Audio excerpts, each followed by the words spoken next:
கண்கள் இரண்டு செவிதிமிர் வந்து வாயறியாது விடாது மொழிந்து துயில் வரும் நேரம் இருமல் பொறாது தொண்டையும் நெஞ்சமும் உலர்ந்து தவின்று துகிலும் இழந்து சுனையும் அழிந்து தோகையர் பாலகர் ஓரணி கொண்டு கலியுகம் மீதினில் இவர் மரியாதை கண்டவர் நெஞ்சம் சஞ்சலம் மிஞ்ச கலகலவென்று மலசலம் வந்து கால்வழி மேல்வழி சேர நடந்து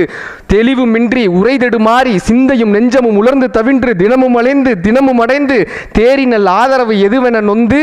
மறையவன் வேதம் எழுதியவாறு வந்தது கண்டம் என்று தெளிந்து இனியன கண்டம் இனியன துந்தம் மேதினி வாழ்வு நிலாதினி என்று கடன்முறை பேசும் என உரை நாவும் தங்கி விழுந்து கையால் மொழிந்து கடைவாய் கஞ்சி ஒளியிட வந்து பூதமும் நாளும் சுவாசமும் நின்று நெஞ்சு தடுமாறி வரும் நேரமே ஹார்ட் அட்டாக் வந்துருமா நெஞ்சு தடுமாறி வரும் நேரம் என்னப்பா ஆகும் யாருப்பா வருவாங்கன்னா உச்சடையும் சிறு குஞ்சமும் மிஞ்ச மதகம் இரண்ட வடிவம் இளங்க மாமலை போல் எம தூதர்கள் வந்து வளைகூடு